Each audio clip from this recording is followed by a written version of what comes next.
So I didn't do minutes about these 8 Dominion things. They are on my ban list in the online version, and so I don't really know that I can talk about them and be good about it. So I'll try to say maybe not a full minute, but maybe like 2 sentences about each as to why I have them banned, and maybe a little bit about what I know.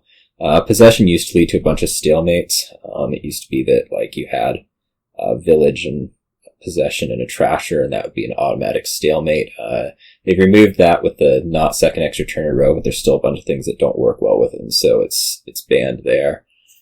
Swindler, for me, it's just, I don't know, it's too random. It's not so much that, players can hit your good cards and turn them into bad things. It's when you play Swindler and it hits their bad things, like, you hit an estate into a state. It's just really frustrating to have this attack that doesn't work all the time, and so I don't really love playing with it.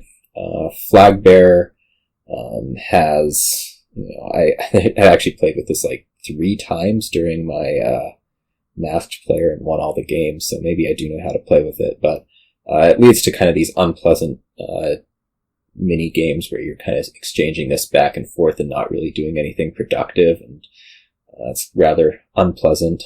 Transmutant Philosopher's Stone.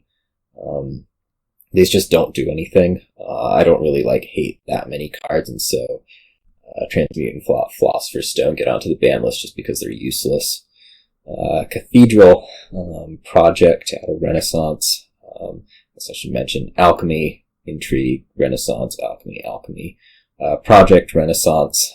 This one you buy because it's a really high-paced trasher, but I don't really love what it does to your hand size later. Like, eventually, maybe you have to start trashing some bad or some good cards, which is annoying, and I don't love the hand size attack interaction because you have to buy it anyway, and like you're playing this ugly game with 2-card hands, and that just sucks. Invest, Menagerie Event. I play tested with this one, and it said +1 card, and it was fine.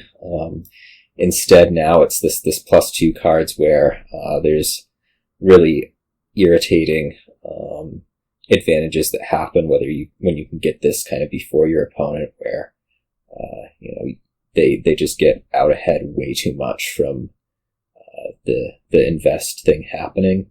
And then lastly, Divine Wind out of Rising Sun. It's a prophecy. It's too random. There's this notion that you'll get what you need from the first kingdom before the second one comes around.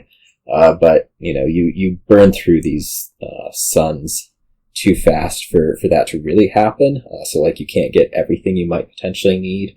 And so what ends up happening is that you get one thing and your opponent gets some other thing, and then the game is decided by what the kingdom looks like afterwards, and sometimes you win and sometimes you lose, and I'm just not a huge fan of that interaction.